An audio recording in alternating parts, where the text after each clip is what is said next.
NASA, going nowhere since 1958. If you've been paying any attention to the world around you, you have easily realized that almost everything is a lie. Dare I say, a conspiracy. The world is not at all what it seems. Some may see it, many do not. But to understand one lie, you need to recognize a few. We need to think of all the lies around us, because every piece of the American way of life has sold out to corruption, big business, and government. The media narrative and hypocrisy runs deep as they go about their business of easily corrupting minds with constant propaganda, to the point now where every news piece and story has been distorted beyond recognition. And yes, even science has been tainted. Let's just consider some of the many lies, like sugar, marijuana, and tobacco science, or public water fluoridation into human-caused global warming and climate change science. How about GMOs and Monsanto, which is now owned by Bayer, which leads to big pharma and medicine, drug makers keeping you sick rather than healing you, flu shots and vaccines rather than the medicinal use and healing power of plants, which makes them no money, a healthy diet instead of low-fat snack cakes and packaged foods that are just making us fat and sick, bringing fear porn with infectious diseases, measles outbreaks, and Ebola, which fuels the healthcare industry and medical malpractice, biotech, pesticides, the EPA, and the lies continue onto the oil industry and free energy, down to the very education system that teaches it, as well as a false history, pushing Big Bang and evolution as science, with their dinosaur and missing link frauds, or teaching Common Core, simply public indoctrination programs. And then you have the college admissions scams, and the universities creating huge student debt, putting people deeply indebted to the Federal Reserve banking system, which isn't even federal, onto the stock market, financial scams, and the rest of the lies. All of this in a free society, while being watched and tracked and managed by Google, Twitter, Facebook, Instagram, or even censored on YouTube, while Hollywood continues to corrupt the mind, pushing some alien agenda and a satanic message. And the music industry isn't far behind with their corruption. How about the kidnapping and human trafficking with child sex exploitation and the sexualization of minors, while pedophiles go free because of a corrupt justice system of lawyers, courts, and judges that speak another language altogether. All of it leads back to the government, which fuels the mainstream media with their hypocrisy and fake news stories. Every government agency is entirely corrupt and weaponized against the people. The IRS, the NSA, the NSF, FTC, CDC, DOD, EPA, etc. And who owns and operates the fake media juggernauts? Well, our very own CIA, who has been deeply involved with all the newspapers and magazines, just see Operation Mockingbird, pushing propaganda constantly with their incessant mainstream narrative, including press releases from government agencies, universities, corporations, and companies getting rich off government contracts. How about the false flags and covert government operations? Just see Northwoods, Gulf of Tonkin, Operation Paperclip, and thousands of others. The entire political scene with election fraud and dishonest polls, the whole left versus right two-party system pitting citizens against each other, or the entire CIA involvement in the military-industrial complex, as more war, more conflict equals more money and more growth. Or the so-called war on drugs. Our own federal government has been engaged in a shady operation of alliances with the world's largest drug cartels. Our incarceration percentage has grown by 6 times since Nixon declared a war on drugs in 1971. When planes took arms to the Contras in Nicaragua, these same planes returned with cocaine, shielded from law enforcement by the CIA. Yeah, an illegal drug trade. Just another pointless sham proving our own CIA is engaged with criminals and is criminal itself. Just look at the weapons and arms dealings of the CIA while actively trying to take yours. The constant barrage of lies and deceptions like the official 9/11 story and the government-run commissions. So many lies, and I could do a film on each one of those separately, and perhaps I will. But this film asks you one important question. If they lie to you about all that, if they have deceived you at every possible turn, what makes you think that they're telling you the truth about space? You see, sometimes people want to know the truth, but many times they do not. They like the idea of truth, but not the actual, real truth. When it comes to the United States space program, however, in my opinion, people certainly don't want the truth. They want the lore, the ideals, that patriotic feeling, the ideas of space travel, trillions and trillions of miles, American dominance and ingenuity, and the brilliant minds of mankind coming together to do the impossible. It's our destiny to be in the stars. This has always been the reason for space, making dreams come true, inspiring children and adults to do more, to strive for more, to reach for the stars, and to achieve the impossible. In this movie, I will explain my opinion of space and space travel. I will talk about what I think space is and isn't, and to do so, I'll talk about the past 11 presidents as well as the current president, Donald Trump. I'll go through the list of presidents and show that they have all cared little for space travel other than national prestige, and the reason for this, I believe, is multifaceted.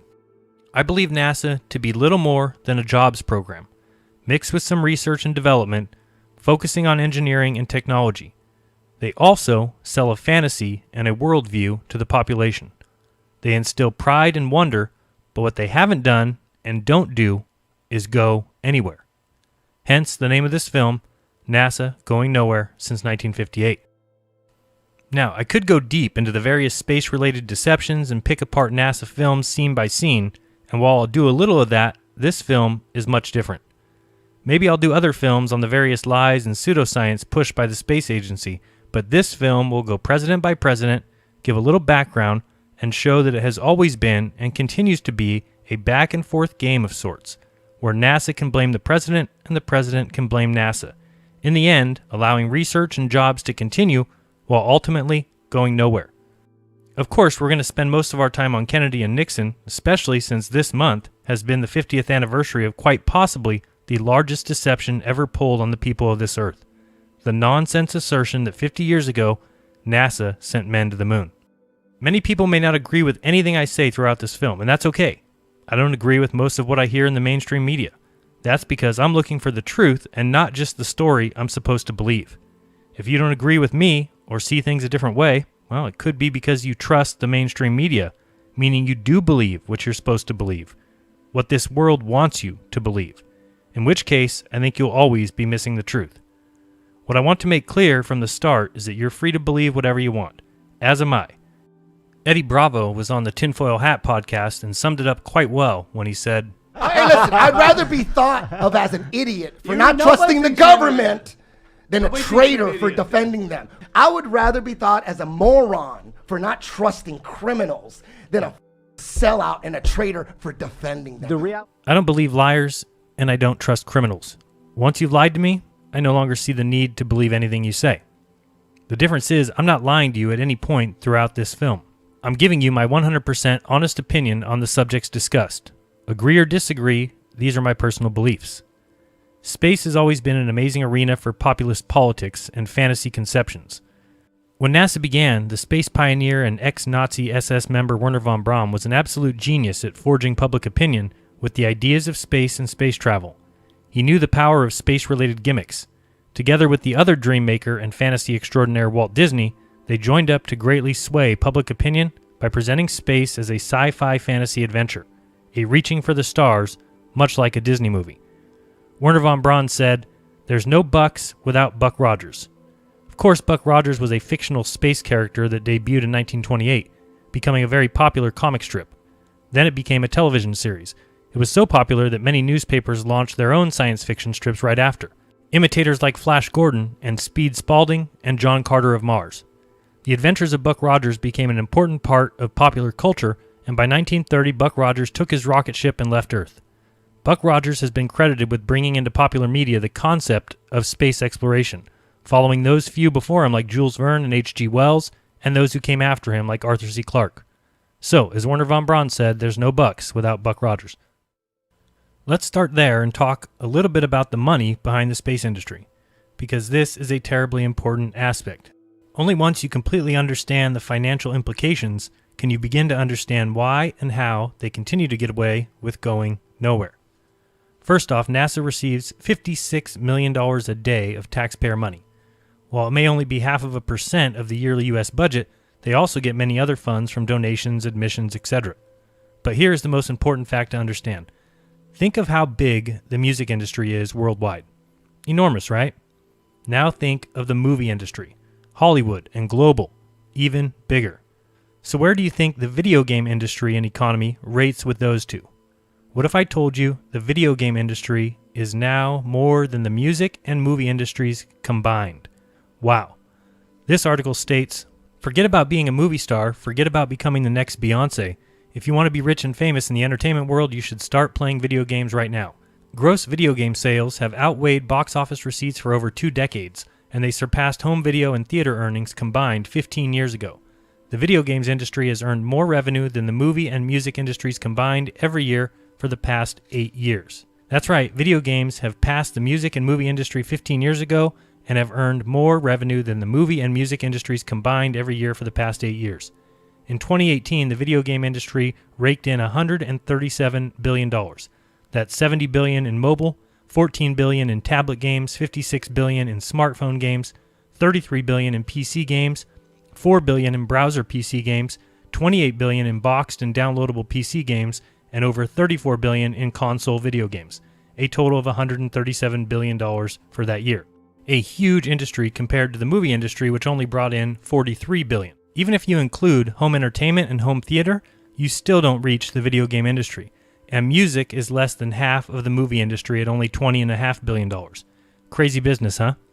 Can you imagine one of those industries just going away because people realized it was all a fraud? Well, not really, because people know those industries are entertainment industries, selling fantasies, right? So where do you think the space industry stands compared to music, movies, and video games? What if I told you it is almost double all of them combined? Shocked? Well, you should be. The space industry was at $385 billion in 2017. Video games were at $137.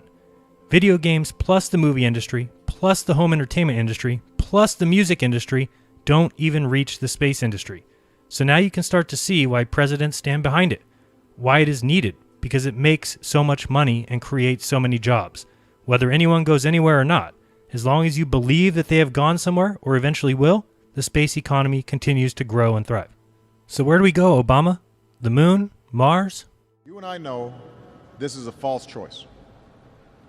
We have to fix our economy. We need to close our deficits, but for pennies on the dollar, the space program has fueled jobs and entire industries. For pennies on the dollar, the space program has improved our lives, advanced our society, strengthened our economy, and inspired generations of Americans. And I have no doubt that NASA can continue to fulfill this role. Both of these articles claim that the space industry will soon be a $1 trillion industry. From Space News, it says, forecasts that predict the space industry to grow to $1 trillion by the 2040s will require the development of new markets, even with the modest annual growth rates needed to achieve the goal.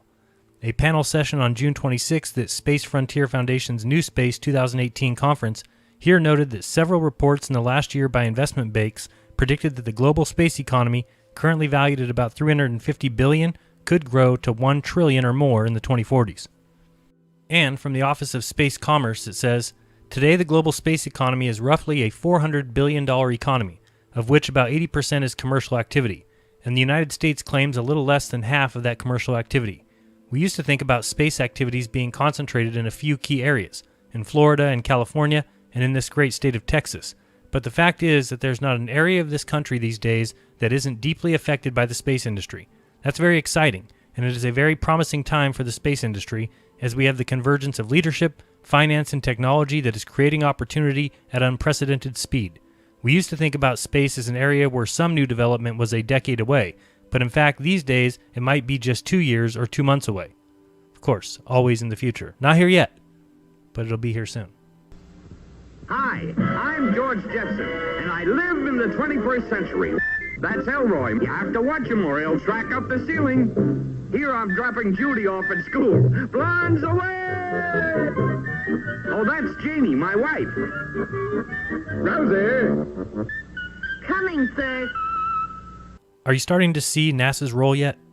Can you tell what importance NASA has?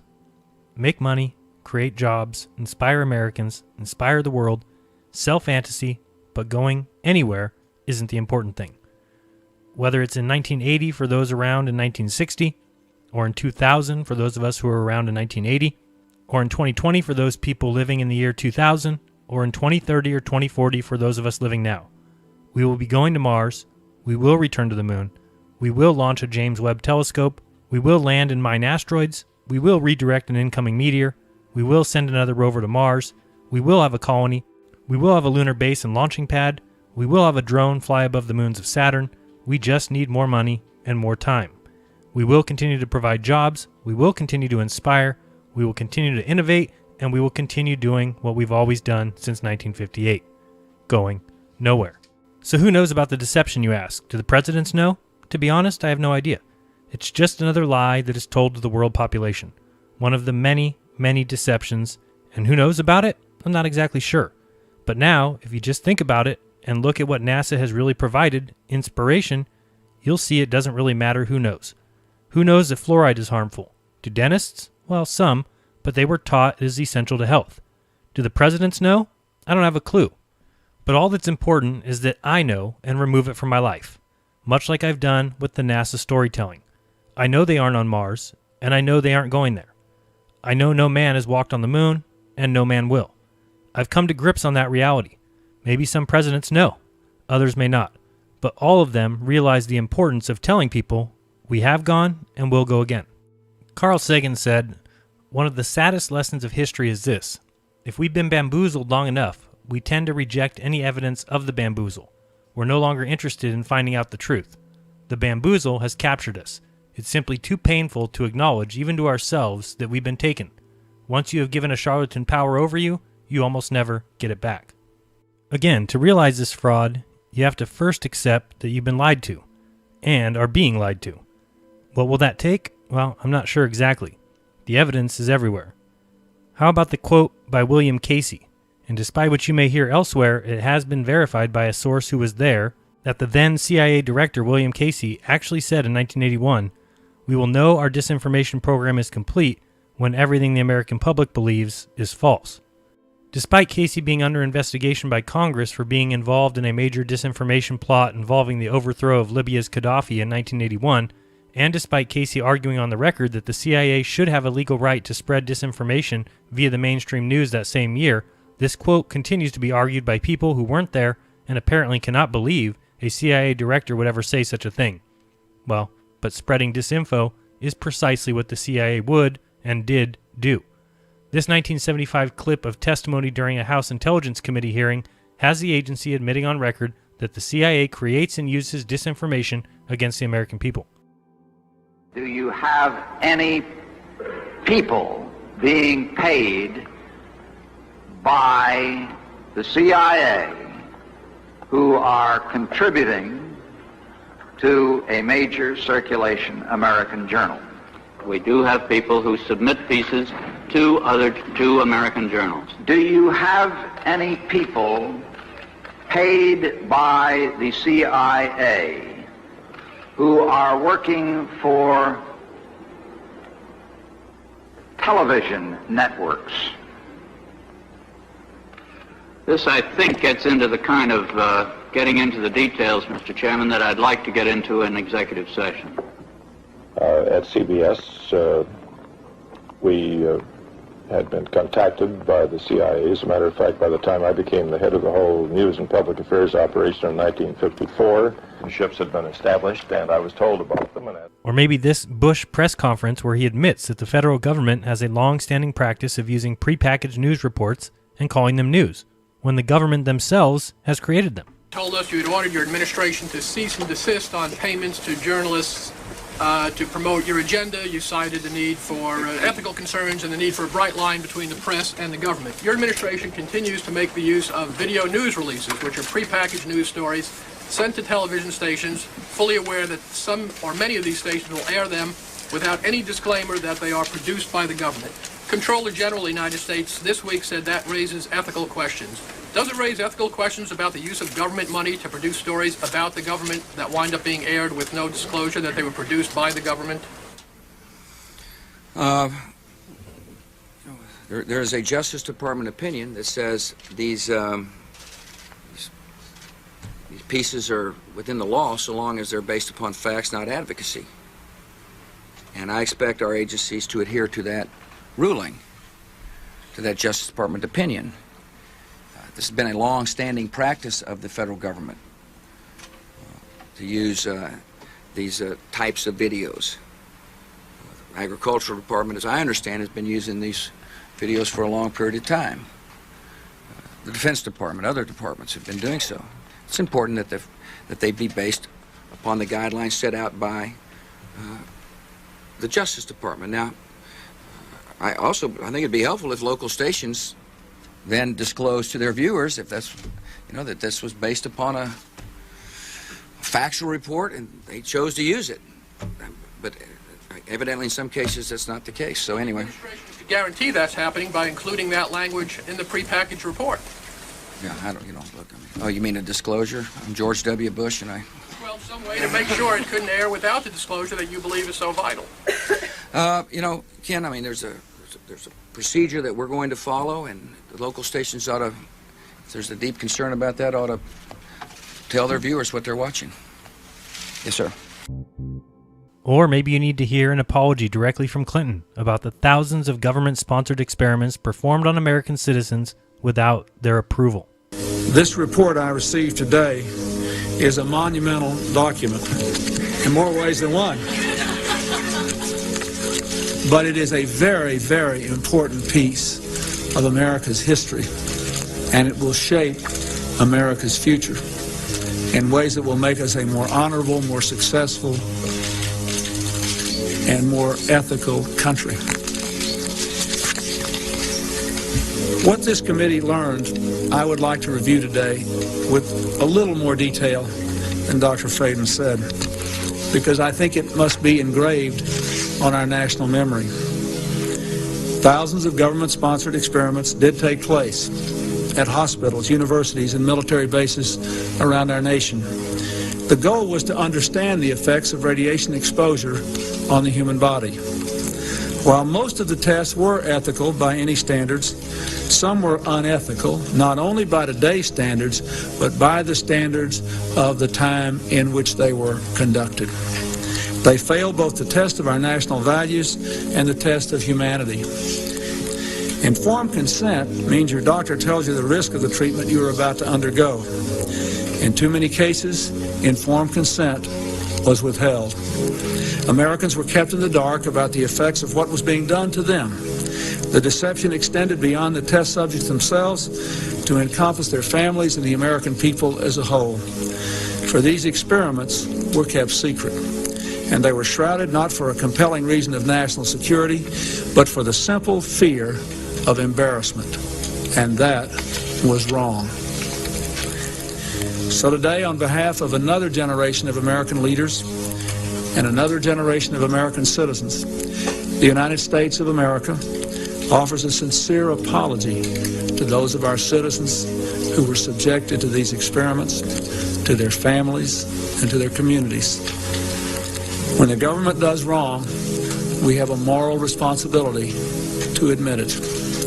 The duty we owe to one another to tell the truth and to protect our fellow citizens from excesses like these is one we can never walk away from.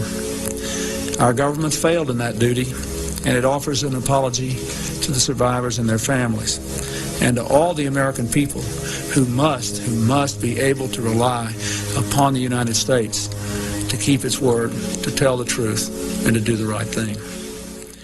Perhaps you need to read the released CIA documents stating that the CIA considered enlisting mafia gunmen from Sam Giancana's Chicago outfit to take out Castro. Luckily, Robert Kennedy was opposed to that plan, worrying that such a service rendered would make Giancana difficult to prosecute in the future.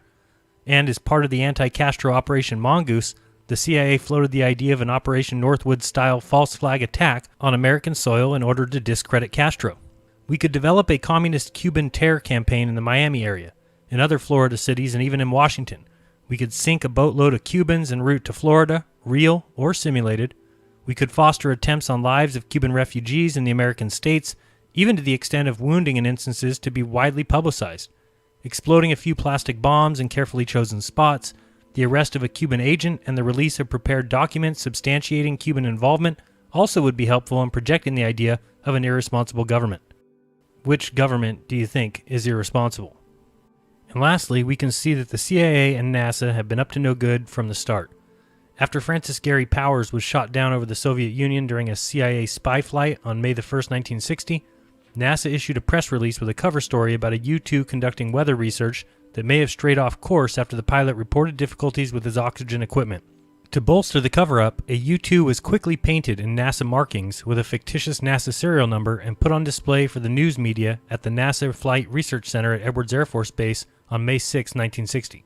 The very next day, Soviet Premier Nikita Khrushchev exposed the cover-up by revealing that the pilot had been captured and confessed, and espionage equipment had been recovered from the wreckage. It was not until April 2, 1971, that NASA received 2 U-2 aircraft for high-altitude research. These, of course, were the first U-2s to actually be operated by NASA, as opposed to the CIA or the U.S. Air Force. Now, all of this is meant to show you that you've been lied to, and you have every right to question what liars and criminals tell you, especially when they put it in textbooks and force it into the minds of children and put it in the mainstream news daily, which, of course, is made up of only some CIA employees. So the lies are obvious and the lies are many, but do you still believe them about space? Well, I don't. And now we can begin with the presidents. So why the presidents? Well, the president is not only commander-in-chief, he's the commander-in-chief of NASA. NASA is an administrative function in our government, and it reports directly to the President of the United States. It is the president and his staff that set NASA's agenda and request the budgetary resources needed to carry it out. So no one other than the president ultimately has greater influence over the direction and the pace of the U.S. space efforts. Congress then has to approve it, but normally makes little to no changes to the presidential recommendations. When it comes to the presidents, in my mind, the job is pretty simple. You toe the line, you make a splash if you need it for re-election, celebrate the so-called achievements to show that you care, speak softly of tragedies, but ultimately you can't make NASA do anything or go anywhere. Up first is Dwight D. Eisenhower, president from 1953 to 1961. His vice president, of course, was Richard Nixon, hand-selected by Prescott Bush. He announced in 1955 that the U.S. would launch a satellite a few years in the future. I guess it takes a long time.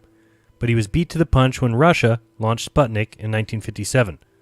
They say this is why he signed legislation that started NASA, but he wasn't too worried about Sputnik as he called it one small ball in the air. But the public was scared, so NASA to the rescue. He didn't think we needed a civilian space company, thought everything should go through the DoD, but Nixon and LBJ convinced him. Remember, the Texas connection. Prescott handpicked Nixon, and LBJ was the Senate Majority Leader. Eisenhower believed anything space should be all DoD, so much so that he decided the astronauts should be all military. Makes sense, right? Guys who have taken an oath of secrecy? But he saw what Russian propaganda had done, and so followed the leader. Calmed the public fears with NASA and his calming voice from space in 1958. The world got to hear his voice from a tape recorder on a satellite. Hilarious. Listen in. We have on tape or recorded the voice of the President of the United States as it's being broadcast to Earth from our great satellite put into orbit last night. Through Radio Press, WBAI, and this particular program are able to bring you the voice of the President of the United States as it is being endlessly repeated in the endless orbit around the world, a voice addressed to all men everywhere. This is the President of the United States speaking. Through the marvels of scientific advance, my voice is coming to you from a satellite circling in outer space. Through this unique means, I convey to you and to all mankind America's wish for peace on earth and goodwill toward men everywhere. And so NASA was created, an open and transparent agency in contrast to Russia.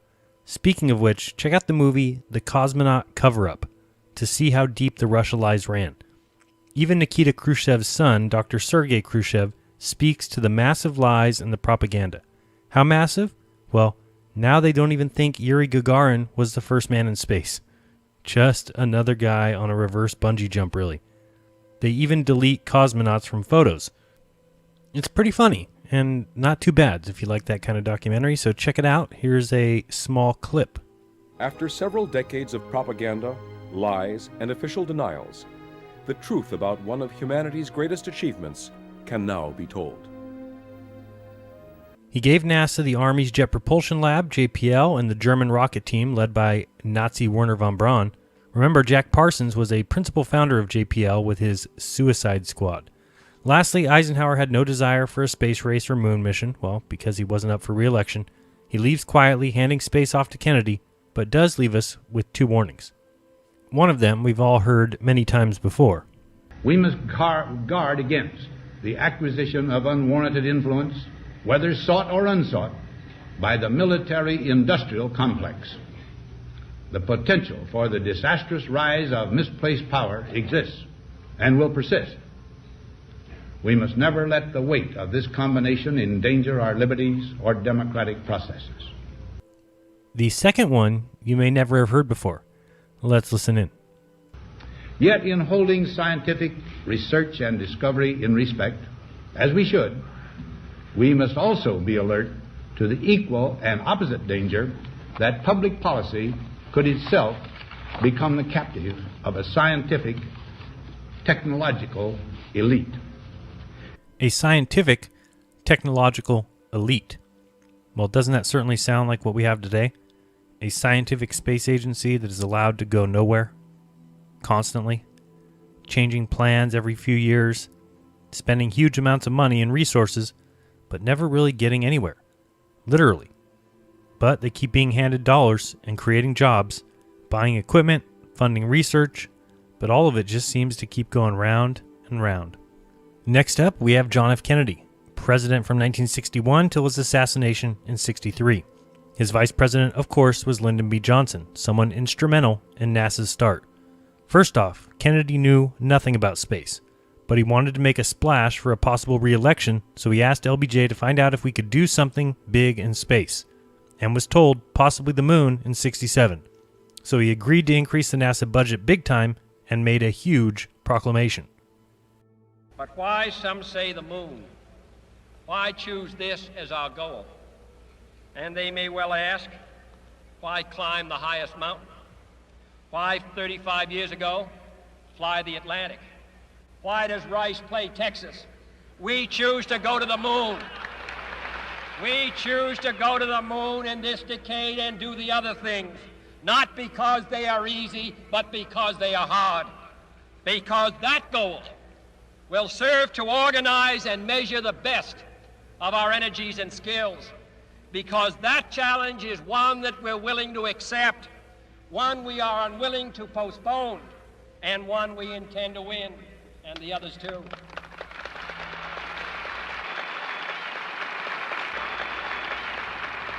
We shall send to the moon 240,000 miles away from the control station in Houston, a giant rocket more than 300 feet tall, the length of this football field, made of new metal alloys, some of which have not yet been invented, capable of standing heat and stresses several times more than have ever been experienced, fitted together with a precision better than the finest watch, carrying all the equipment needed for propulsion, guidance, control, communications, food, and survival on an untried mission to an unknown celestial body, and then return it safely to Earth, re-entering the atmosphere at speeds of over 25,000 miles per hour, causing heat about half that on the temperature of the sun, almost as hot as it is here today, and do all this, and do all this, and do it right,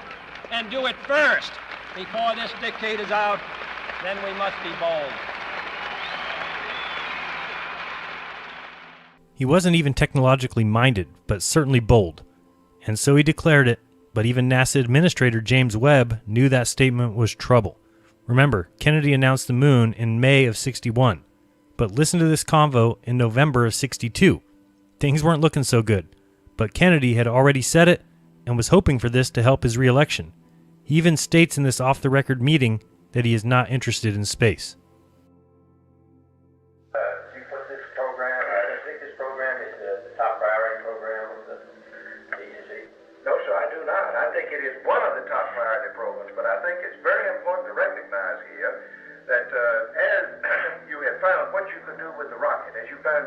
get beyond the Earth's atmosphere and into space and make measurements, several scientific disciplines that are very powerful have begun to converge on this area. Jim, I think it is the top priority. I think we ought to have that very clear.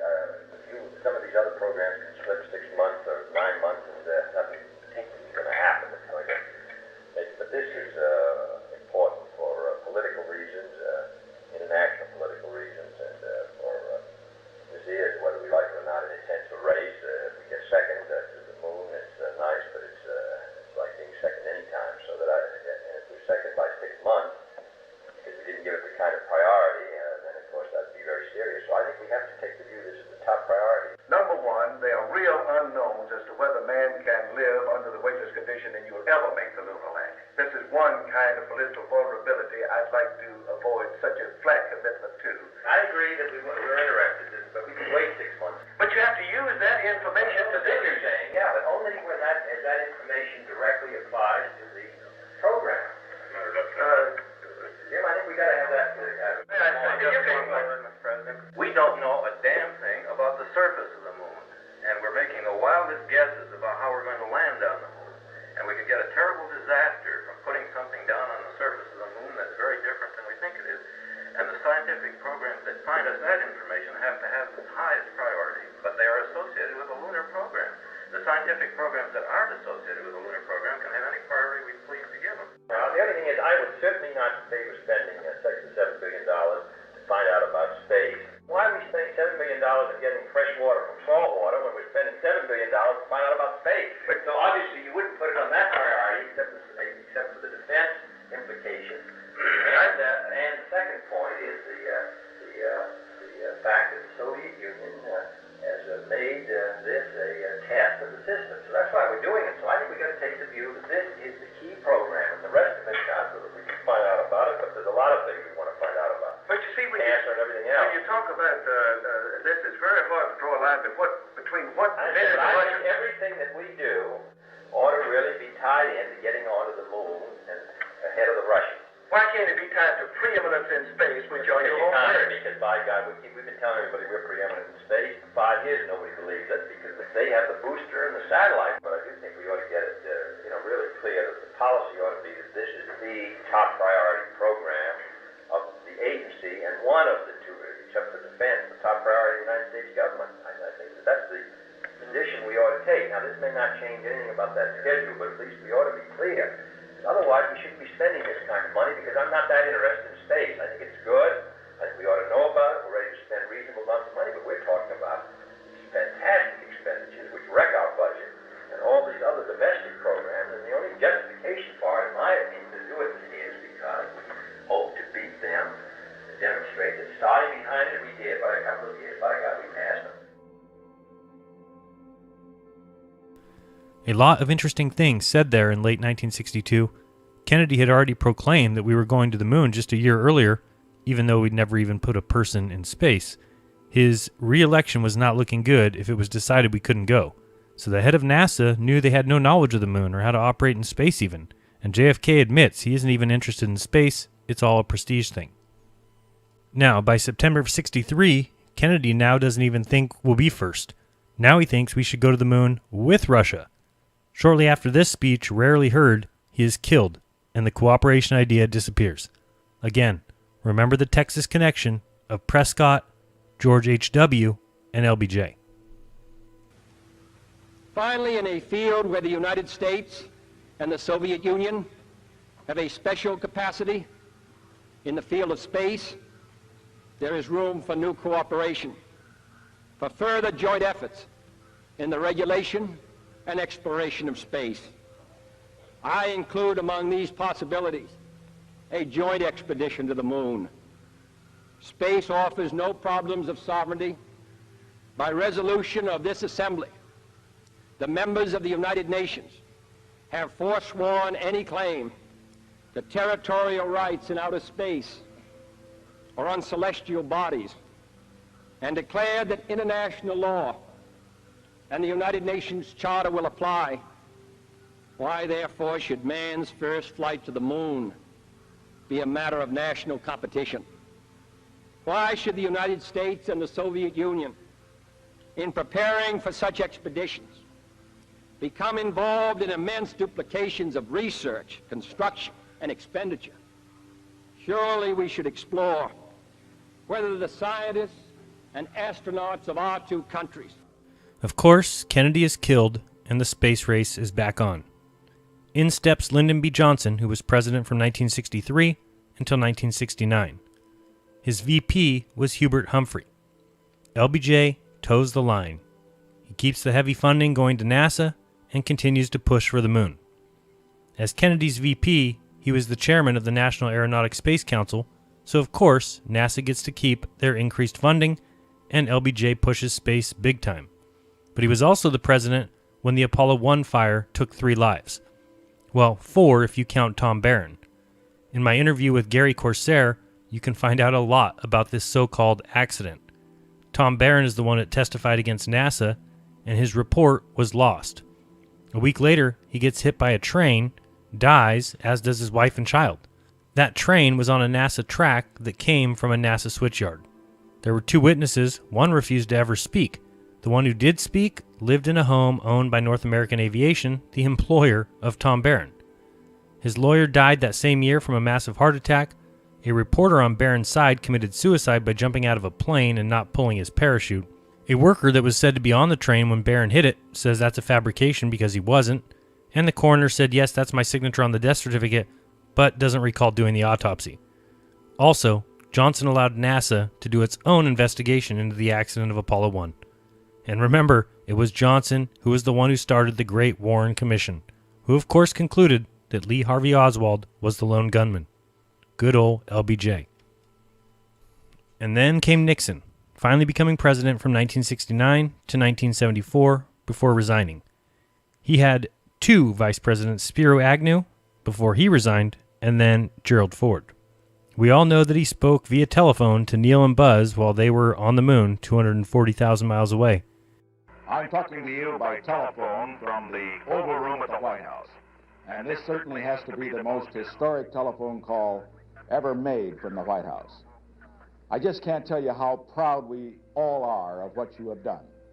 For every American, this has to be the proudest day of our lives.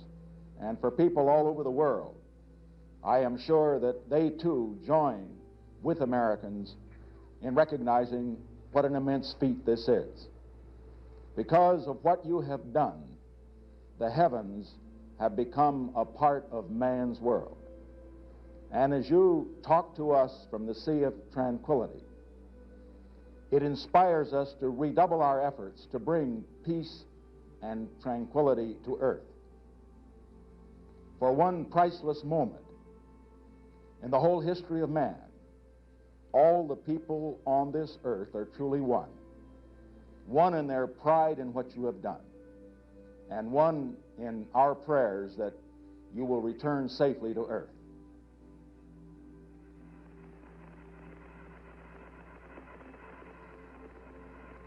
Thank you, Mr. President.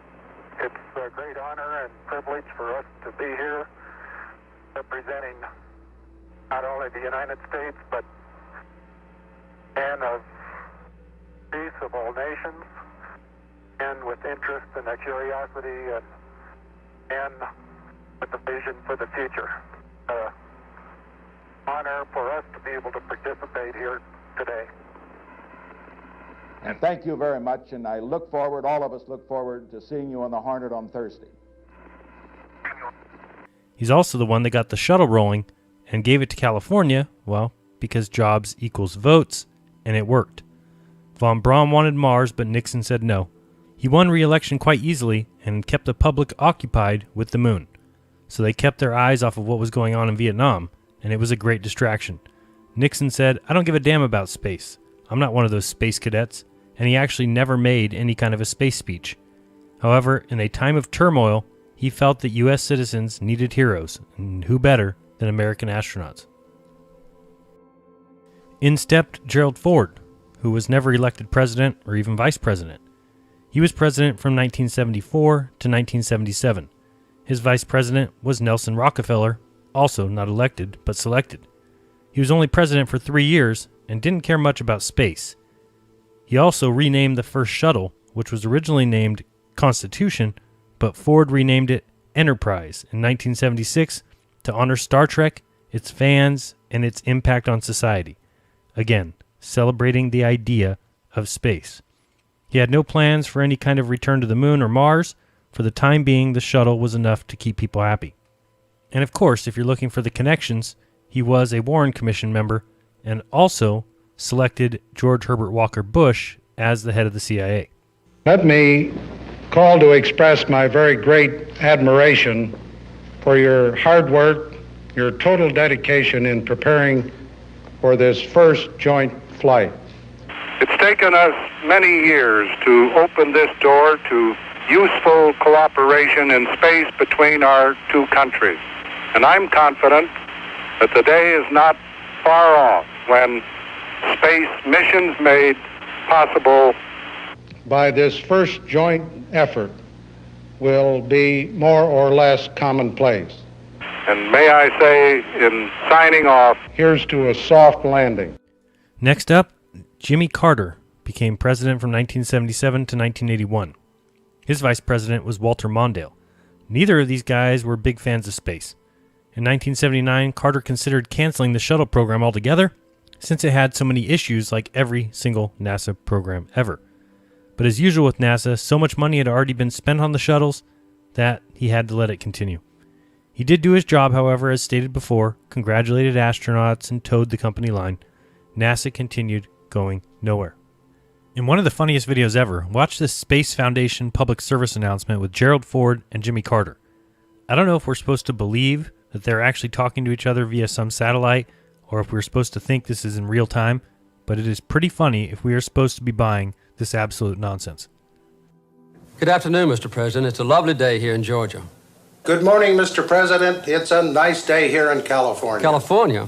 I could swear we were right next to each other. With a communications satellite, we can be. That's one way space technology impacts on life here on Earth. Television, telephone, and radio signals bounced off satellites bring people together who are thousands of miles apart. They bring us world events as they're happening. They help us educate, entertain, and inform. But communications satellites are only one of the thousands of practical applications of space technology. In the months ahead, you'll be hearing about remarkable advances in the diagnosis and treatment of heart disease and cancer. New ways to generate electricity and control pollution. All of them spin-offs of space technology. That's why Jimmy Carter from Georgia and Gerald Ford from California agree. Space technology has down-to-earth benefits for everyone. That's pretty funny. I honestly thought at first that was a Saturday Night Live skit. In the coming months, we will be curing cancer, reducing heart disease, mining diamonds from Pluto, and making puppies fly. All because of the thousands of practical benefits of space technology. Oh boy, do you believe it? Then came Ronald Reagan, the actor, who was president from 1981 to 1989. His vice president was George Herbert Walker Bush. Of course, as expected, he was a fan of space, cheering on the shuttles, celebrating NASA's past glory, but never really pushing for the moon or Mars. People were content with the shuttle, for now, going where the shuttles went, nowhere. He was president for the Challenger disaster, so launches were postponed for a while. He also proposed a strategic defense initiative, which was going to be a network of missiles and lasers in space and on the ground to protect the USA. The program was called Star Wars and considered very unrealistic. It was and never came to be. America is going to space again, and we're going there to stay.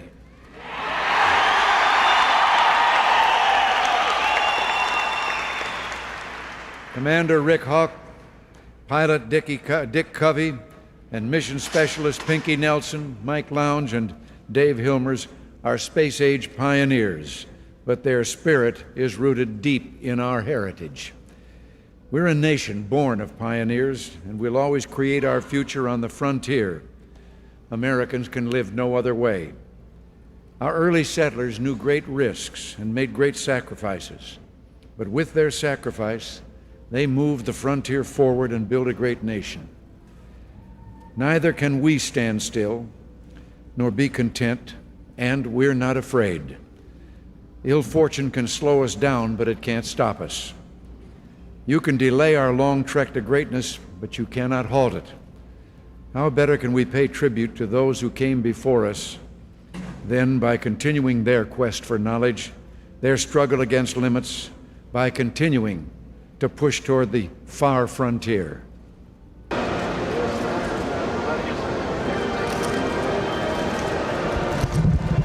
President, would you have liked to have made a bigger commitment to the space program in terms of money for the future than you have? I'll try to do all that's possible to answer problems.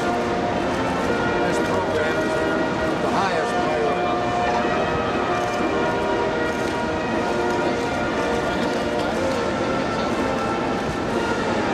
To expand human knowledge of the atmosphere and space, and to pursue the practical benefits gained from these activities in order to improve the lot of mankind. Men and women of NASA, well done. Your accomplishments in these 2.5 decades have already served your country and the people of this planet well. Today we're reaping the returns that we've realized from our investment in space. And let me add, when the figures are put together, we're not only getting our money's worth, our commitment to space has been one of the best investments we've ever made as a nation.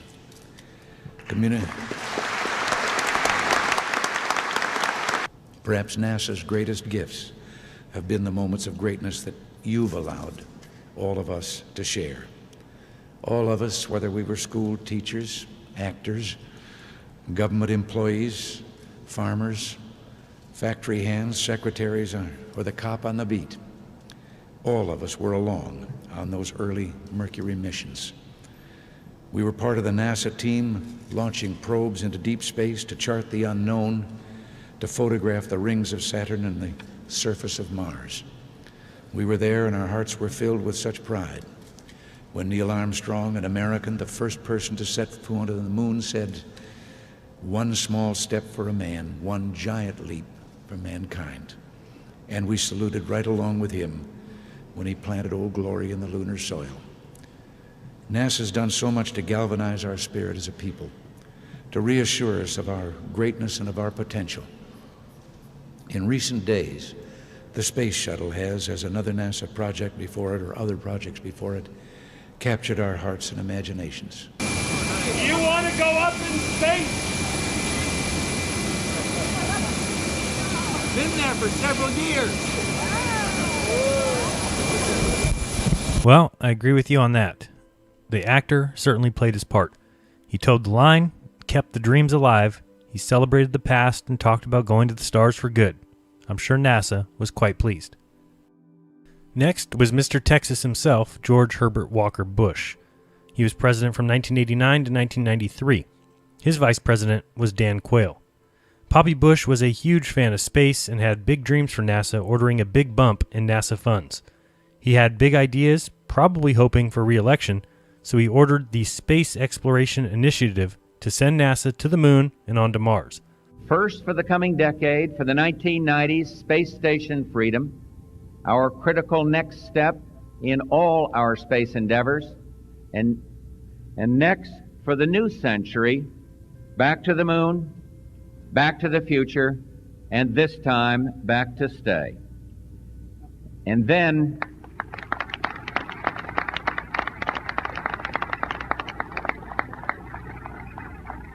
then a journey into tomorrow, a journey to another planet, a manned mission to Mars.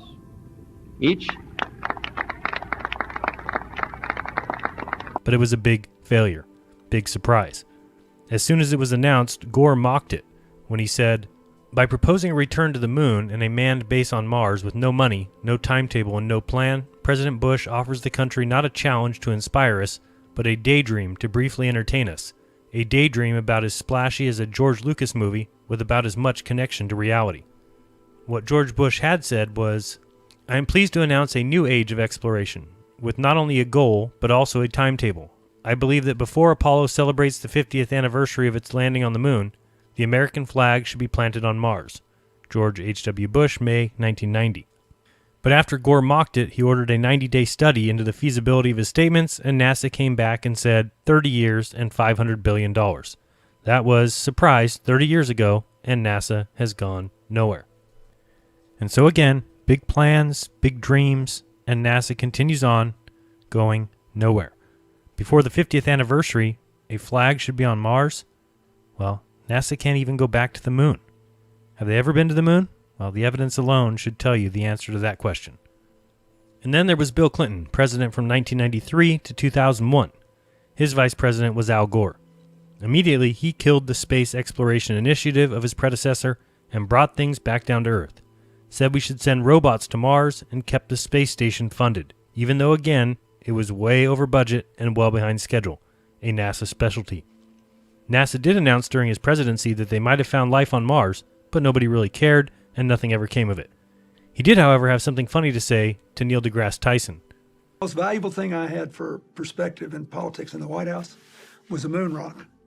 I was going to ask you about when we celebrated the 30th anniversary of the walk on the moon in 1999. NASA came in with a vacuum-packed, glass enclosed moon rock that was taken off the moon in 1969 that had since been carbon dated at 3.6 billion years old. So I asked, because I had supported the space program so strongly, I said, may I just borrow that till I leave? You can have it back when I go. I know it's not mine, but I really I bet they didn't say no to that question. They did not. So when you see these television coverage of the president meeting with a foreign leader or whatever in the Oval Office, there's two chairs and then there's two couches and there's always a table between the couch. I put the moon rock on the table. And for the next 2 years, when we'd have like Republicans and Democrats in or people on two sides of any issue, and they start really, really getting out of control, I'd say, wait. You see that moon rock? It's 3.6 billion years old. Now, we're all just passing through here, and we don't have very much time. So let's just calm down and figure out what the right thing to do is. And it worked every single time. They looked, most everybody. That's a cosmic perspective They sitting in were the middle of your looking at table. an object that existed at a time they could hardly imagine. And it just gave them that little bit of space in their mind and spirit to try to figure out, okay, let's go at this one more time. And that's what we got to keep doing. We just have to keep moseying around both out there and in here. And, if you just keep stumbling toward Jerusalem, good things happen. I mean, I may be wrong about it, but that's what I think. I just think, that I'd give anything to be 20 again. I'd give up having been president and gamble on my chances in the future if I could live another 80 or 90 years just to see what's going to happen. Just to see it. Just to see it. It's amazing what's going to happen. Yeah, it's all about the ideals of space, the idea behind the moon rock. That, by the way, was carbon dated to billions of years. I guess Neil missed that too. Look up carbon dating. It has a max of about 50,000 years, and that's even if you believe that. One of our young astronauts, 13-year-old Wayne Gussman from New Orleans, sees a future where being an astronaut will be like, and I quote, driving a car. Everyone will do it. That's a great dream. But that and our other dreams are clearly the natural extensions of the space program which began a generation ago. The direct descendants of the dreams of the three men we are here to honor today. Then came George W. Bush, president from 2001 to 2009 with Vice President Dick Cheney. New president, new plan. Gets pretty repetitive, doesn't it? In 2004, just in time for re-election, Bush laid out his vision for space exploration, which, like his father, did set a direction and a timetable. Direction to the moon by when? 2020. Guess what? It ain't happening. That moon mission would be a stepping stone to Mars, said Bush. This may have been in response to NASA's 2003 report that blamed the Columbia disaster on the presidents, saying that there had been a failure of national leadership in not replacing an aging shuttle and not providing a strategic vision to guide U.S. civilian space activities. Well, NASA got what it wanted and still has gone nowhere. Bush also started the Constellation program, which would include a new spacecraft called Orion, a lunar lander, and new rockets. But it also never came to be. This time changed by the next president. Any patterns here? Our third goal is to return to the moon by 2020 as the launching point for missions beyond. Beginning no later than 2008, we will send a series of robotic missions to the lunar surface to research and prepare for future human exploration. Using the Crew Exploration Vehicle, we will undertake extended human missions to the moon as early as 2015 with the goal of living and working there for increasingly extended periods of time. More goals, more fails. It's a never-ending saga, always coming in the future. Then came Barack Obama, president from 2009 to 2017, his vice president, creepy Joe Biden. Obama almost immediately got rid of the Constellation program of George Bush in 2010. Instead of going to the moon, Obama wanted to begin construction on landers for a 2030s trip to Mars, and for humans to visit an asteroid by 2025. Obama upped the budget for NASA to help them actually go somewhere. However, still, they've gone nowhere. By the mid-2030s, I believe we can send humans to orbit Mars and return them safely to Earth. And a landing on Mars will follow, and I expect to be around to see it.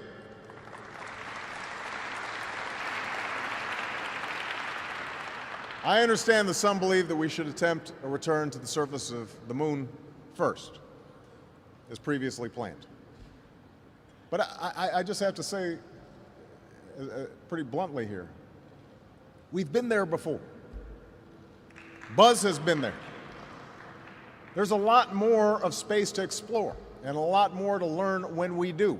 So I believe it's more important to ramp up our capabilities to reach and operate at a series of increasingly demanding targets while advancing our technological capabilities with each step forward. And that's what this strategy does. And that's how we will ensure that our leadership in space is even stronger in this new century than it was in the last.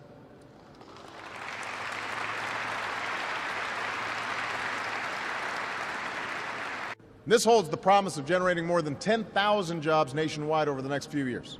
And many of these jobs will be created right here in Florida because this is an area primed to lead in this competition. We've seen that in the NASA budget, which has risen and fallen with the political winds. But we can also see it in other ways, in the reluctance of those who hold office to set clear, achievable objectives, to provide the resources to meet those objectives, and to justify not just these plans, but the larger purpose of space exploration in the 21st century. In 2013, NASA Chief Charles Bolden put it quite simply, and maybe we should pay attention. Bolden warned of the importance of staying on target with space exploration. He said that if the next administration tries to change course and get NASA to lead another manned expedition to the moon, that it means we are probably, in our lifetime, in the lifetime of everybody sitting in this room, we are probably never again going to see Americans on the moon, on Mars, near an asteroid, or anywhere. We cannot continue to change the course of human exploration. And yet, that's what they keep doing. Going nowhere. And last, our current president, Donald Trump, who became president in 2017 with Vice President Mike Pence. He's not sure what he wants. He has said both, almost demanded both. He even offered NASA an unlimited budget if they could send men to Mars by the end of his first or second term, and was told no, they couldn't.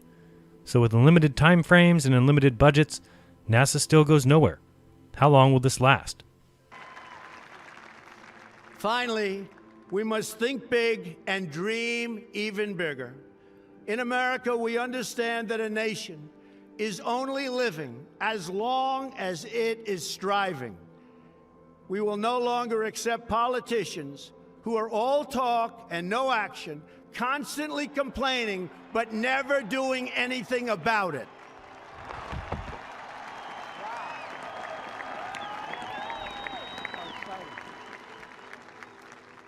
The time for empty talk is over. Now arrives the hour of action.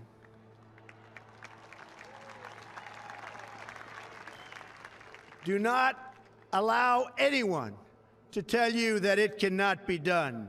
No challenge can match the heart and fight and spirit of America. We will not fail. Our country will thrive and prosper again. We stand at the birth of a new millennium, ready to unlock the mysteries of space, to free the earth from the miseries of disease, and to harness the energies, industries, and technologies of tomorrow. A new national pride will stir our souls, lift our sights, and heal our divisions. Well, we will wait and see. He said the time for talk is over. He tried to give NASA an unlimited budget and they failed. So now the direction has changed. Donald Trump now wants to send NASA to the moon. Just as the United States was the first nation to reach the moon in the 20th century, so too will we be the first nation to return astronauts to the moon in the 21st century. And I'm here on the President's behalf to tell the men and women of the Marshall Space Flight Center and the American people that at the direction of the President of the United States, it is the stated policy of this administration and the United States of America to return American astronauts to the moon within the next 5 years. And that's why today the National Space Council will send recommendations to the President that will launch a major course correction for NASA and reignite that spark of urgency that propelled America to the vanguard of space exploration 50 years ago. As you will hear, in these recommendations, we will call on NASA not just to adopt new policies, but to embrace a new mindset. That begins with setting bold goals and staying on schedule. To reach the moon in the next 5 years, we must select our destinations now. NASA already knows that the lunar South Pole holds great scientific, economic, and strategic value. But now it's time to commit, to go there. And today, the National Space Council will recommend that when the first American astronauts return to the lunar surface, that they will take their first steps on the moon's south pole. And here's the other thing that should be obvious. 5 years from 2019 is 2024, which will be exactly when Trump and Pence will be leaving office if they're at the end of the second term. And again, this will just get pushed onto the next president, who will come out and announce a new directive, and NASA will go back to doing exactly what they've done since 1958, going nowhere. Okay, thank you very much. For almost 6 decades, NASA's work has inspired millions and millions of Americans to imagine distant worlds and a better future right here on Earth. I'm delighted to sign this bill. It's been a long time since a bill like this has been signed, reaffirming our national commitment to the core mission of NASA: human space exploration, space science, and technology. All right, so in this film, we covered a few things. We discussed lies and deceptions and realized the world is not what we were taught. We discussed how large the space industry is and why it can continue to operate without actually going anywhere. And then I discussed each president simply to show that it is promises, promises, and never delivery. There is so much more to discuss under the banner of NASA going nowhere since 1958. My plan is to come back with future installments to cover the many other areas of NASA deception. Of course, I didn't get into the occult roots of NASA or von Braun's shady history. I didn't show all the moon landing anomalies or how the rover, when sped up, looks exactly like a sand buggy. Didn't show the terrible liftoff videos. If you just think about it, though, the deception runs so deep. I mean, really think. There are only 2 locations that we can even go to, even if you believe all this nonsense. Mars and the moon. That's it. Forever. There's nowhere else we can even reach.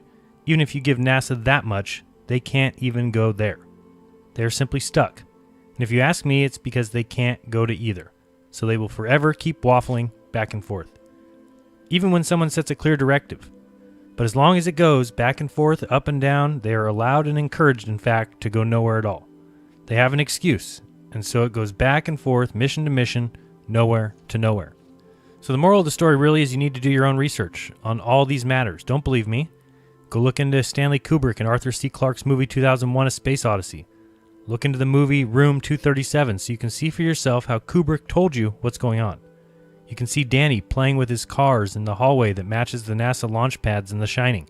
How he rises up wearing the Apollo 11 sweatshirt. Look into the movie Eyes Wide Shut, which Kubrick died days before its release, and ask yourself why in the contract was it demanded by Kubrick that the movie had to be released on July 16, 1999, 30 years to the day after the Apollo 11 launch. So thanks a lot for watching. If you enjoyed this film and would like to see more, I could use your support. You can send me $1 or $5 or the price of a movie ticket by going to paypal.me/Jaron, or you can become a patron at patreon.com/Jaronism.